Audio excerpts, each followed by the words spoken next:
Unang pagbati, condolence po sa Pilipinas. Condolence Philippines.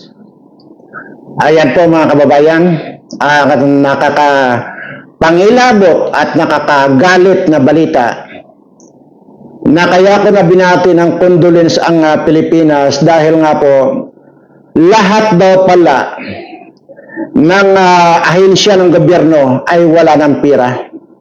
See? Wala na raw pong pira ang ahensya ng gobyerno. Yan po yung mga nagkakalat na balita ngayon. At ito pong mga pinanggalingan nito ay talaga namang mga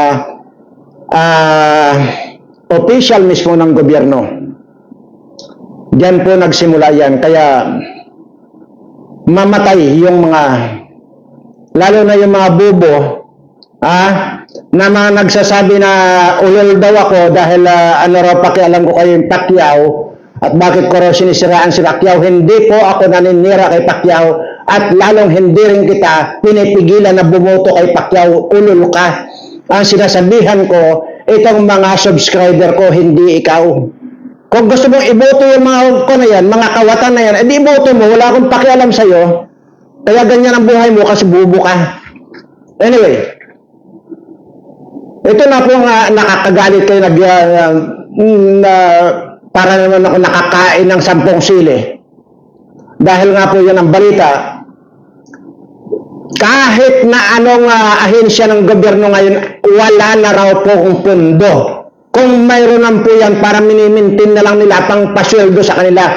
Kaya nga, ultimong kahit na isang project man lang, kahit na kapirasong tulay na kawayan, walang naipatayo itong bangag na ito kasi ubos na raw pala ang pira ng bayan sa lahat ng ahensya.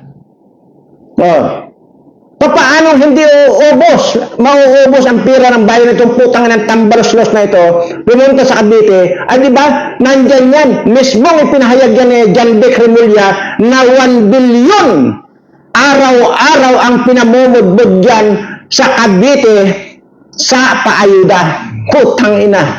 Pero itong mga talagang totoo, naghihirap natin mga kababayan, ito, kumakalam pa rin ang tiyan dahil walang masaing, walang makain itong mahihirap nating mga kababayan.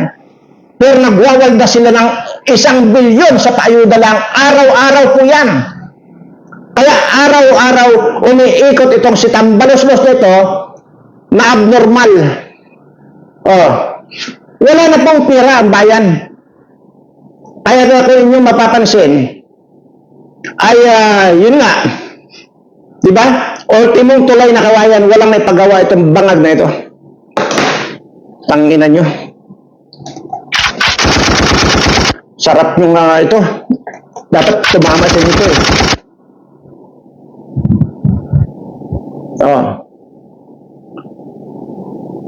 Yan pa, yung mga bubong nagko-comment, diyan sa sinasabing lahat daw ng slate ni Marcos ay iboto. Sige, ayaw mo pakialam ko sa inyo. Bakit? Ako ba ang magugutom? Ako ba ang parang aso na nakatanghod dyan sa mga politikong yan para manghingi ng ayuda? Hindi ako. Hindi ako yung tipong ganyan.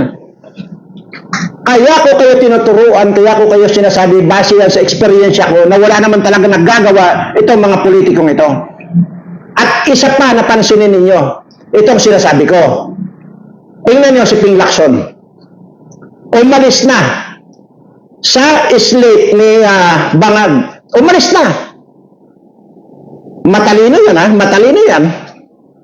So, ibig sabihin lang, naramdaman na niya na talagang inidoro ang kasasapitin nila dyan. Lahat yan. Pero ganun pa man, kahit na umalis lahat at mag-i-independe yan, huwag nyo pa rin iboto yan. Dahil wala naman talagang ginawa yan. Di lalo na yung Manny Pacquiao na yan, nabubo. Lito Lapid din na tanga. Kung kayo ay sumusunod dyan, wala akong pakialam. Kung kayo ay nag-idol dyan, wala akong pakialam, iboto ninyo kung gusto nyo iboto. Bullshit kayo. Tapos, daing kayo ng daing na hirap ng buhay ng Pilipino ngayon dahil sa mga kawatan. Ay, paano? Tinuturuan na kayo eh. Tinuturuan na kayo, ayun yung pasumunod. Bakit? Naninira ba ako? Hindi ako politiko. Okay? Hindi ako politiko para manira. Obserbasyon ko yan. Ilang taon na ba yan sila sa Senado? Di ba? Yan si Manny Pacquiao, nakatatlong term yun ah. May nagawa ba yun dyan? Mga tanga, mga ulol lang yung bubuto sa mga taong yan. Wala akong galit dyan sa mga yan. Hindi ako galit dyan. Pero sinasabi ko lang dito, sana sa kapakanan na lang ng bayan natin, kahit papaano magkaroon kayo ng contribution. Kaya ganito ang nangyayari sa bansa natin. Pangalawa, kung hindi ba totoo na talagang ubos na ang pira ng bayan natin, bakit pati si Amy Marcos umalis na rin dyan sa islit ng kanyang kapatid? Umalis na rin, di ba? At may kasunod pa na alis. See? Kapatid mismo niya yan. Oh. Ay, mali yung sinasabi ko? Kaya hanggang ngayon, napakarami pa rin tayong mga hampas lupa at patay gutom na Pilipino dahil dyan sa mga kabubuhan ninyo.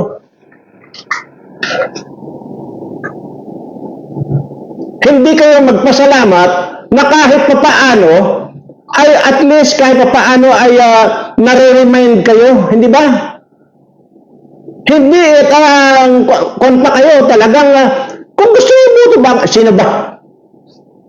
At bakit ko raw hindi rin tinitira yung mga kabilang partido sa kabila ni, sa partido ni President Duterte?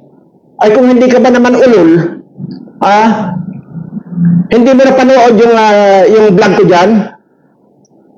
Anong sinasabi mo hindi ko tinitira? Eh, di ba ang sinasabi ko yung Philip Salvador dyan sa slate ni President Duterte? Sinabi ko rin na huwag nyo rin yung buto, di ba? Yan si Robin Padilla na, si Bongo na yan, bobo. Hindi ko mo partido ni President Duterte yan, ay sige na lang kayo. Kaya pareha po to. Kung inaakala ko naman na hindi dapat. Oh. Kita nyo naman Diyan sa Bongo na yun, di ba mismong anak ni President Duterte na si Baste Duterte, di ba binanatan niya si Bongo na inutil? Di ba? Magmasid-masid kayo bago kayo dumaldal.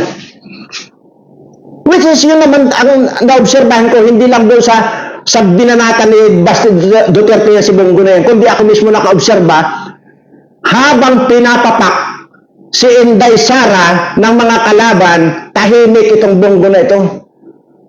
Tahimik yung Robin Padilla. Paano nga mga bobo? Di ba? Robin Padilla, tahimas-himas ng bigote sa kwan. Tanga. Kaya nga tinuturo ko na sa inyo, kung ayaw nyo magpaturo, edi bumoto na lang kayo, bumoto. Ano ba pakialam ko? Hindi ko naman nakikita kung sino ibubuto nyo. Sinasabi ko lang. Na kahit pa paano sana sa pamamagitan nitong mga obserbasyon ko, matuto kayo. Ayan, condolence Philippines. Dahil lahat ng ahensya, kaya may nagdidemandahan na. Lalo na yung pira ng PhilHealth na 90 billion ang kinuha nang nilagay ko sa National Treasury, pero wala naman pala, kinulimbat na, ubos na.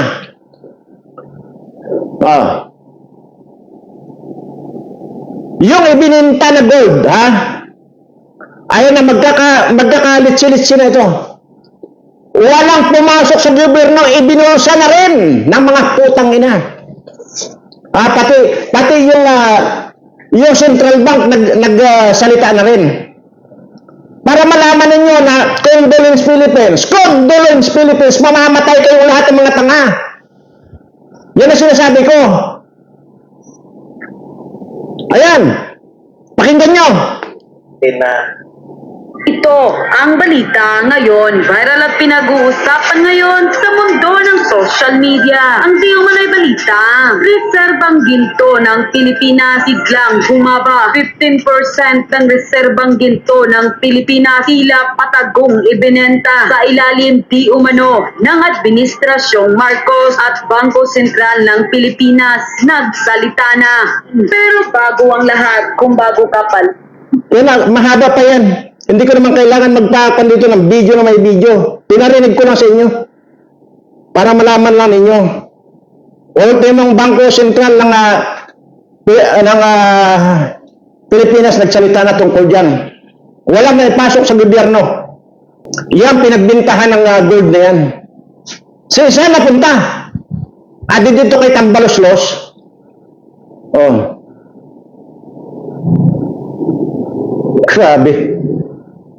Magmasid kayo. Huwag niyong pinapairal yung katangahan ninyo. Kagaya ng kwan, paulit-ulit ko sinasabi, walang mga hi-hi, walang kumusta, walang kwan, magpapadala ng pangalan na wala namang pinadala. Pangalan lang ang sinend yun sa Tariq Hassan Mirza.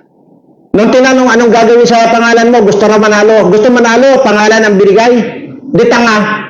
Kung pinapairal mo yung ganitong katangahan mo, kailan ka mananalo kahit 1,000 taon pa magantay ka, hindi ka mananalo kasi kabubuhan mo.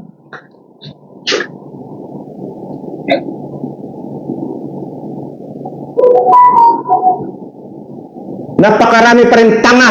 Kaya nga hindi na ako magsasalita dyan eh. Bahala na lang kayo, magpa-subscribe kayo. Kasi lahat ng mga tanga, nire-restrict na nire-restrict. Yun ang order ko. Makakainit ang ulo. Ang dami natin problema dito sa Pilipinas. Dadagdag pa itong mga tanga na ito.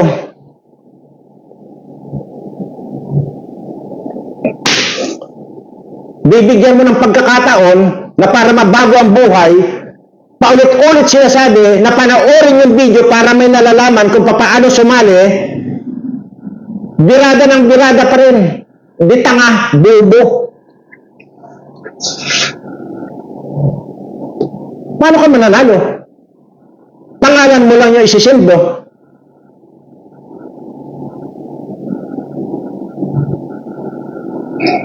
Gustong sumali, nagpapakat na nga. Paulit-ulit ko pong sinasabi rito, sa lahat ng video ko, paulit-ulit ko pong sinasabi, kung gusto nyo sumali, panoorin nyo muna. Yung sinasabi ko dyan, yung, ako mismo nagsasawa na sa totoo lang. Kumari, ayoko may topic yan. Basta sa akin po rito, maraming salamat po doon sa mga tuloy-tuloy na nagpapasubscribe.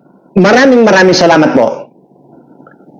Pero dito sa mga bobo na ito, nakaka-stress talaga eh. Kaya ganito lang mga buhay ng mga hayop na ito eh. Yung mga bobo na ito, napakaraming bobo. Magko-comment dyan ng kung ano-ano mga i-komento. Ikaw nga mag-isip, ha? Ikaw na bobo ka. Yung sasabihin mo na, basta ikaw, money ka. Wala naman akong pakialam. Isipin mo na nga lang, ang trabaho ng senador ay tagagawa ng batas. May utak ba si Manny para gumawa ng batas? May utak ba si Philip Salvador na nandiyan kay President Duterte Slate yan? PDP laban yan. Pero ayoko. Anong alam niya ng babae? Magparamihan sila ng babae dyan. Di lalo na kung naging senador ito, ang daming maanakan yan.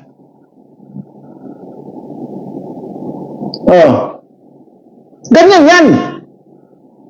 Gagawa ng batas. Ano ba yung Philip Salvador na yan? Mag-anak na mag-anak. Kaya tuloy mga anak niya. Tapos yun ang sasabihin mo, di bobo ka.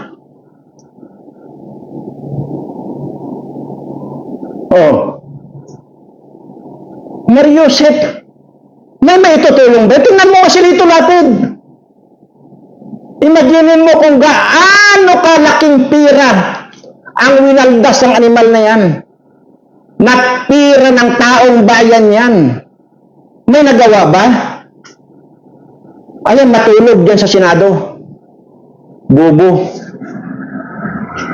Kasi sasabihin mo na wala akong sinasabi dito sa Duterte side at ito lang Marcos side ang sinasabihan ko. Tanga ka kasi hindi ka nanonood. Wala akong kwan dito. Kahit na i-endorse ni President Duterte yan, kung alam ko namang hindi makakatulong sa bayan yan, hindi. Pero kung ang pag-uusapan natin yung loyalty ko kay President Duterte nandoon, at ito ang sinasabi ko, tumanda na lang ako ng ganito, ito yung pinakamatalinong presidente, pinakamaawain na presidente, bagamat ang bunga nito medyo magaspang. Ito ang pinaka-the best na presidente, si President Duterte. At hindi mo pwedeng baliin sa akin yan. Hindi po dito. Kaya ganito ang sinasapit ng mga Pilipino kasi sa kabubuhan na rin at kagaya nito mga nagko-komenta ito. Bakit kanyo? Kagaya na lang yan. Alam naman natin lahat talagang halos lahat ng tao talagang maka-Duterte yan kasi nga yung ipinakita ni President Duterte na pagmalasakit sa bayan, napakarami ng infrastructure na ginawa. Kumpara dito sa bangag na ito na ultimong kawayan na tulay, wala. Pero ubos ang pera. Kaya mahal ang tao yan. Si President Duterte. Pero hindi ibig sabihin nun na kung kanyang inirekomenda or kanyang nandyan sa kanyang slate or nandyan sa kanyang partido ay iboboto mo na rin. Ang sinasabi ko po rito, kung alam nyo naman na hindi makakatulong sa bayan, bakit pa iboboto ninyo? Kung wala rin lang alam. Kaya yung buong gunin, walang alam-alam yan eh. Ano bang alam niyan? Nakita niyo ba nagsalita? Nagsalita pa minsan-minsan.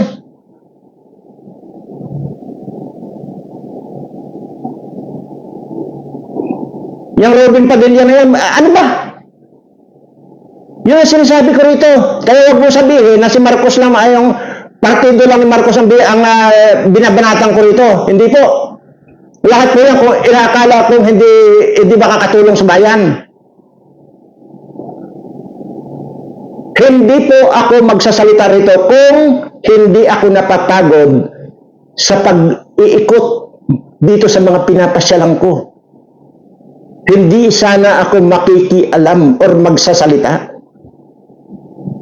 Dahil dito pa ulit-ulit ko sinasabi, kaya ang dahilan ko kung bakit ganito lang ako magsalita, dahil itong napakarami kong pinupuntahan ng mga kababayan ko na alam ko walang masayang itong mga ito.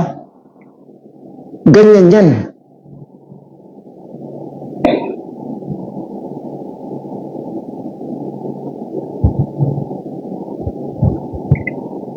Condolence Philippines. Ulitin natin. Nang maintindihan nyo na ibininta na yung lahat ng mga kod dyan, ibininta na. Ha? Lamang sa aming channel, please. Yung ounce ate, yung binenta natin Ito ang balita ngayon. At pinag-uusapan ngayon sa mundo ng social media. Ang di umano'y balita.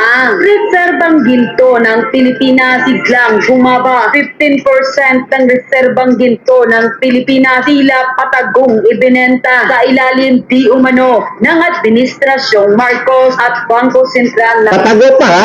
nagsalita na. Patago pa. Patago pa ko no, pero naibulgar din. Kasi mismong Bangko Sentral nagsalita na. See? At ito pa nga, kaya nga, mag-isip nga kayo mga kababayan ko. Noong panahon ni President Duterte, ganyan ba? Nagbinta ba si President Duterte ng ginto? Yung ibang bansa, panay ang kulikta ng ginto para meron silang reserba. Panay yan.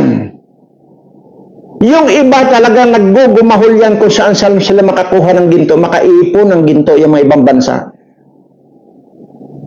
Pero tayo magbibinta.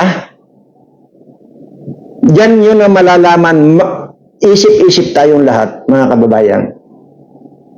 once na nagbinta ka na, ibig sabihin wala nang makurakot ito.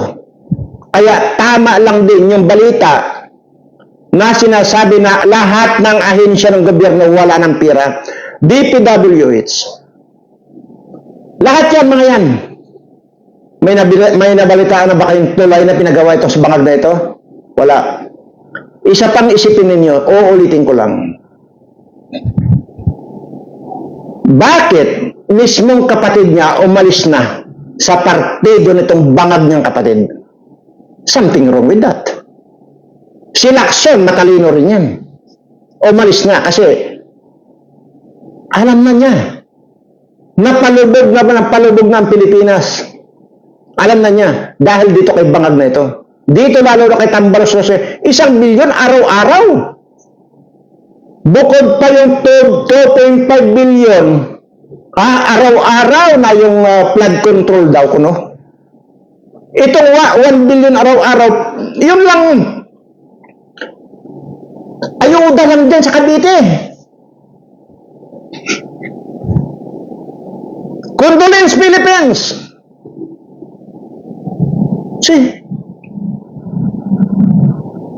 Diyan lang mapapaisip na kayo.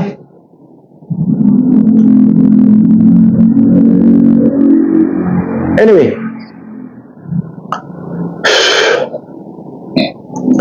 bago natin i-topic yung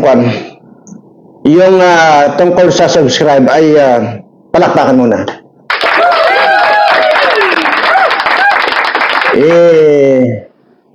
Ibahin na po natin ang topic.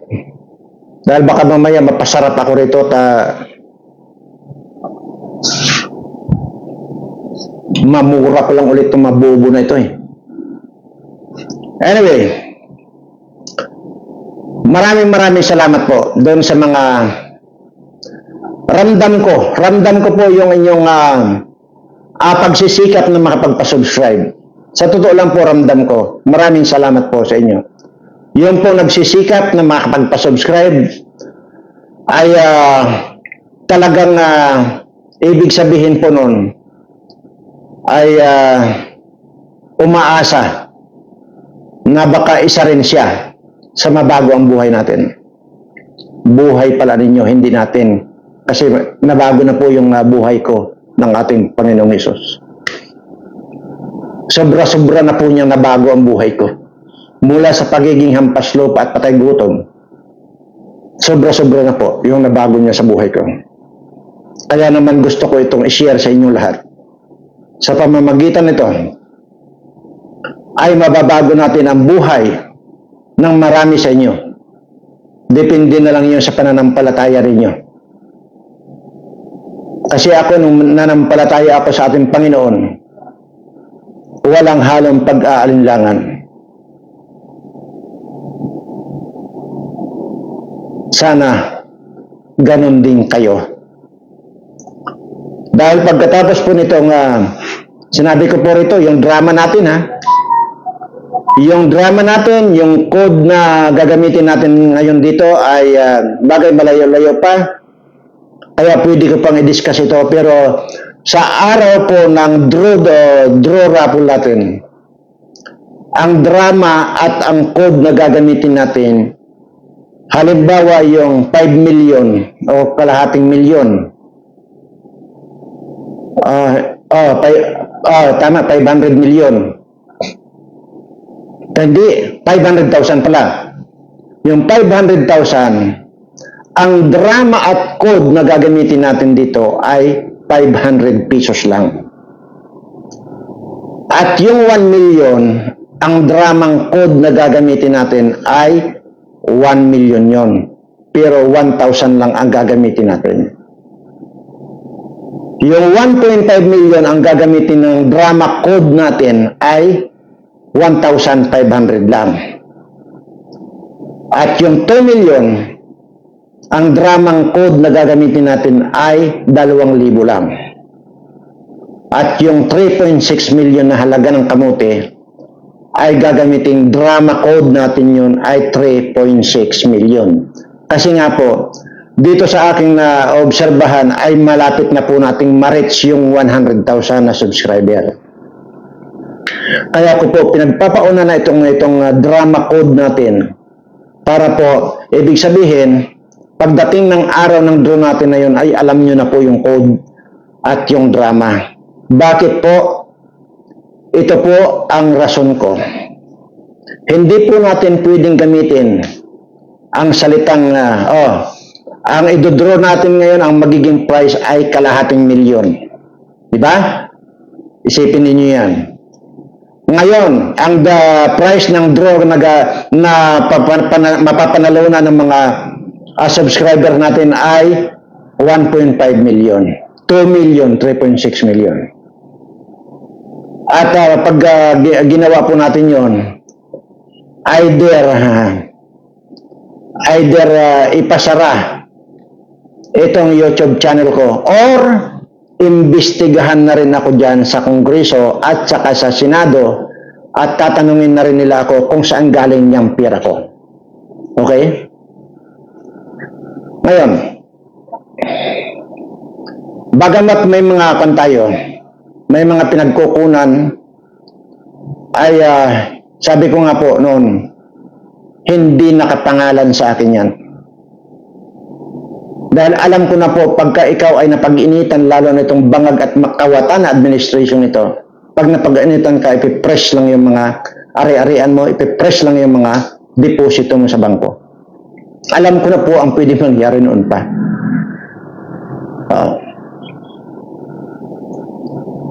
May mga nabanggit na po ako dyan sa mga nakaraang video ko. So, ibig po sabihin, hindi pwedeng mag-con tayo rito, lalo na kung live. Kasi yung pong gagawin natin draw, dapat po yung live para kitang-kita nyo po yung pagbunot natin. Kasi gusto ko po rito talaga parihas na walang pagsisisihan, walang pwedeng mainggit, walang pwedeng kung ano pa man, kasi nga parehas nating bubunutin lahat yan. So kung sino yung lalabas na mabunot, ay di yun ang panalo. Ganun po yun. Kaya yun po ang sinasabi ko. Ngayon pa lang po, matuto na kayong magdasal sa ating Panginoon. Depende na lang po, sabi ko nga, sa inyong pananampalataya yan. At doon naman po sa patuloy pa rin, yung mga hindi nakakaintindi, bahala na kayo sa buhay nyo kung ayaw nyo intindihin. Ayaw ko na magturo dito. Kasi total naman, nandyan naman yan sa video ko. Ulit-ulit ko na sinasabi yan na balikan nyo yung video ko nung nagsimula yang in-announce ko yan, pa-subscribe din para malaman nyo. At bukod pa dyan, nandyan yan sa Tariq Hassan Mirza nakapost ang sample ng dapat nyong gawin. Tapos hanggang ngayon hindi nyo pa rin maintindihan. Palibasa nga, talagang nuknukan kayo ng katangahan. Kaya ako nagagalit dito dahil gustong manalo. Dahil sinasabi, gusto ko raw manalo. Ay, gusto nga niya manalo. Paano siya mananalo? Kaya ako nagagalit kasi nga sa katangahan, ayaw panoorin yung video para sana maintindihan mo.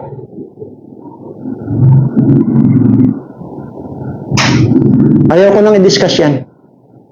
Dahil nakakapagod na, nakakasawa na. Sa totoo lang po, ako mismo ang nagsasawa na sa kapapaliwanag. Kaya tama na, siguro naman na ikon. Tama na yun. Doon naman po sa mga nakakaintindi. Sige po, patuloy nyo lang pong gawin. Kung gusto nyo pong ipagpatuloy, ituloy nyo lang po. Dahil yan naman pong inyong pagsusubscribe at pagpapasubscribe at pagbibigay ng oras na para makahanap ng mapapasubscribe para mabuo natin yung 100,000. Ituloy nyo lang po yan dahil at least dito, mayroon kayong pwedeng asahan, mayroon kayong pwedeng antayin na pwedeng kayo ang isa sa manalo. At pag-aaralan ko rin po dito, dahil ang sinasabi ko po, isa lang po manalo. Pero, isa yan. Yung sinasabi kong kalahating milyon, 1 million, hindi, wag na natin gamitin muna ngayon, yung mga ganon. Para sa ganon ay masanay na tayo. Yung 500 pesos na una nating ipaparapol. Tuloy na po yan. Tuloy-tuloy na po yan. 500, 1,000, 1,500, 3,500 to 2,000. Yan po ang magiging code natin. Kaya, ang talagang makakakuan lang nito, makakaalam lang talaga nito, ay yung talaga sumusubaybay. Kaya, kuan. Alam ko. Sa totoo lang po kasi naaawa talaga ako. Kaya ako nagagalit kasi naaawa talaga ako doon sa gustong sumali. Pinapairal naman yung katangahan. Anong gagawin natin dito? Kaya maraming salamat muli. Doon sa patuloy na nagbibigay ng oras at effort, at yun naman po hindi mababaliwala yan. Tingnan nyo lang. Diyan ba sa mga ibang vlogger na mga pangit na yan, meron ba kayong ganitong inaasahan? Wala po. Kayo pa nga yung nagbibigay, di ba?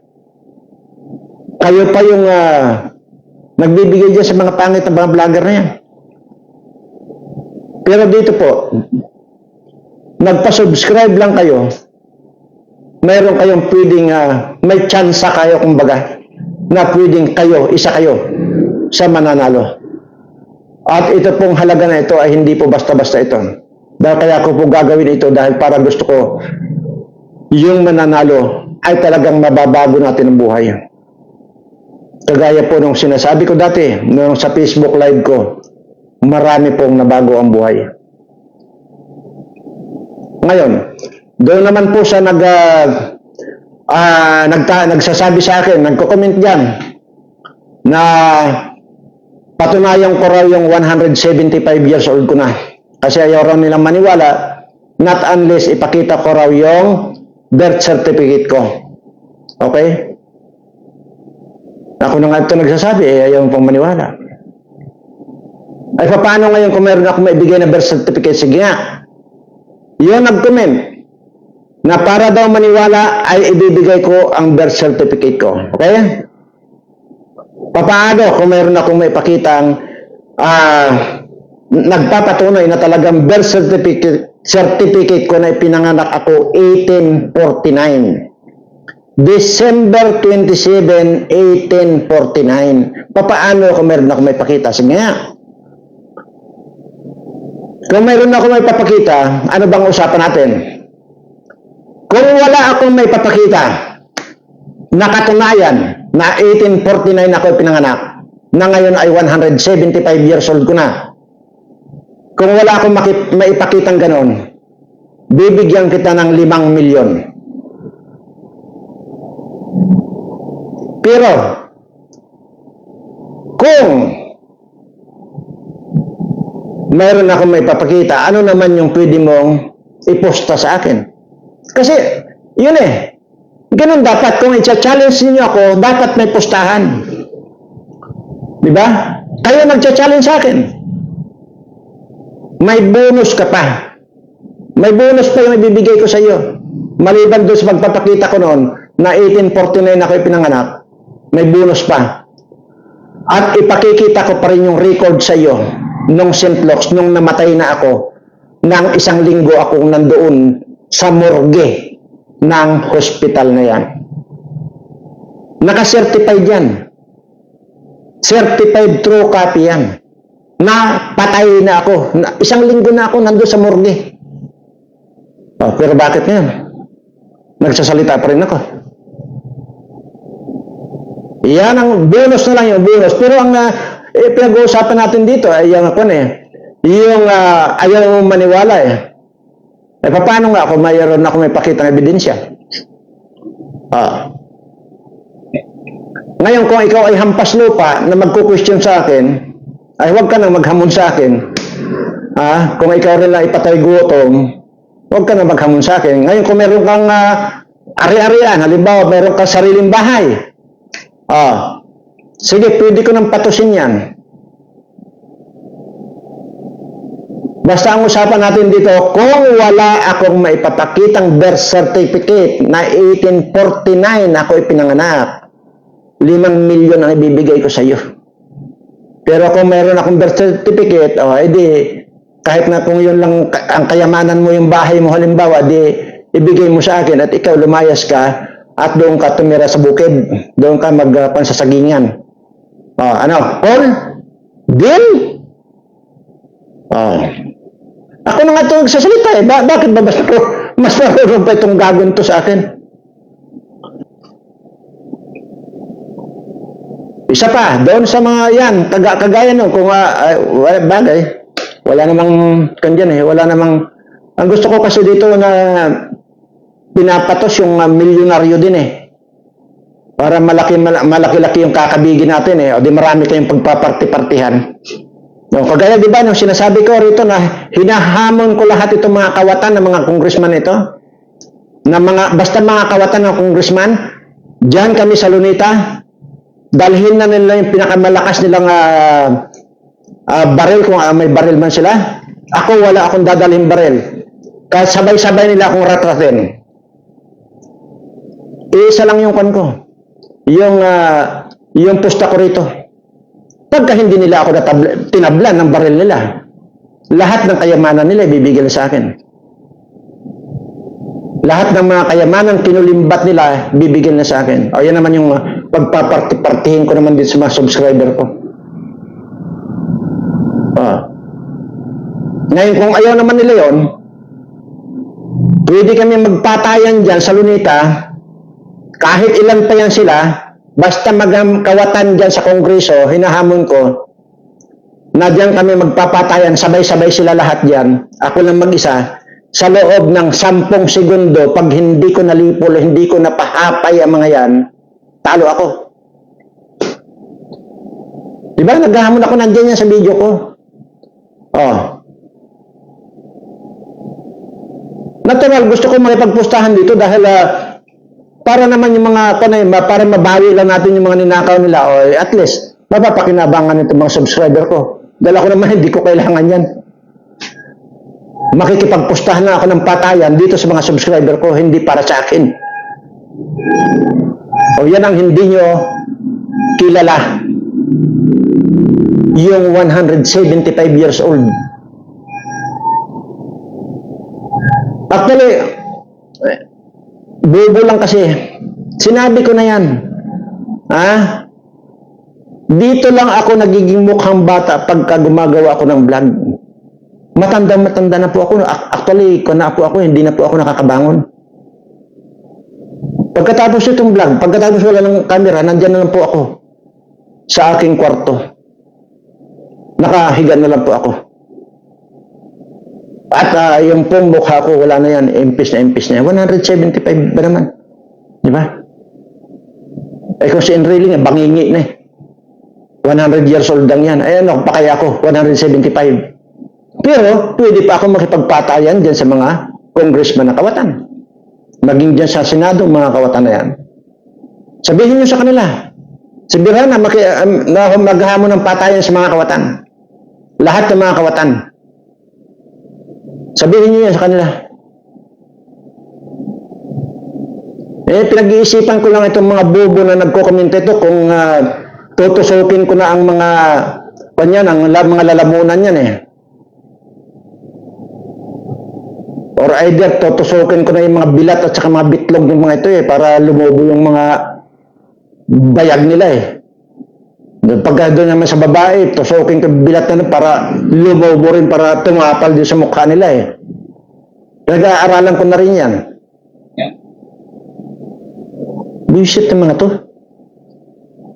Kaya hindi na nababago ang buhay ng Pilipino eh. Ninyo eh. Kasi ganyan kayo mag-isip. Mga bubo.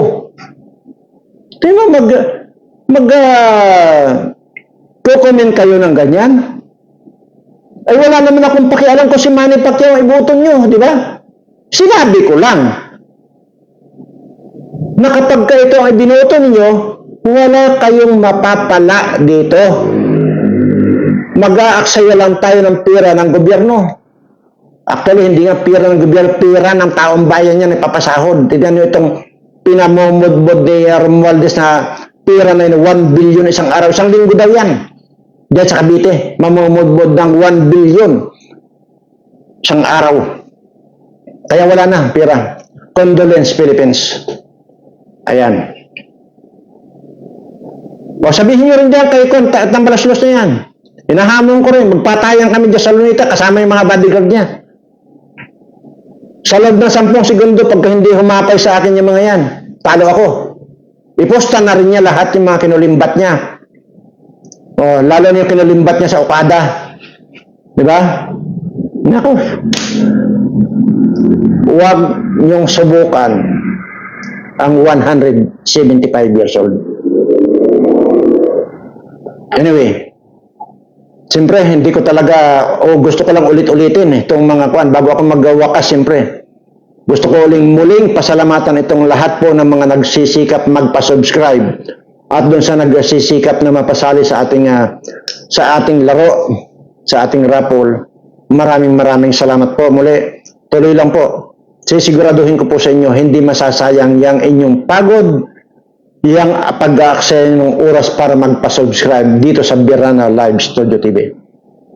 Muli po ay itinataas ko ang aking mga kamay sa lahat po ng aking mga subscriber na may mga sakit at may mga problema sa buhay.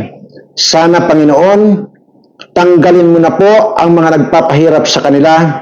Sakit man yan o matinding problema, tanggalin mo na po lahat yan. Sa ngalan po siyempre ng ating Panginoong Hesus. Maraming salamat po at mahal na mahal ko po kayong lahat.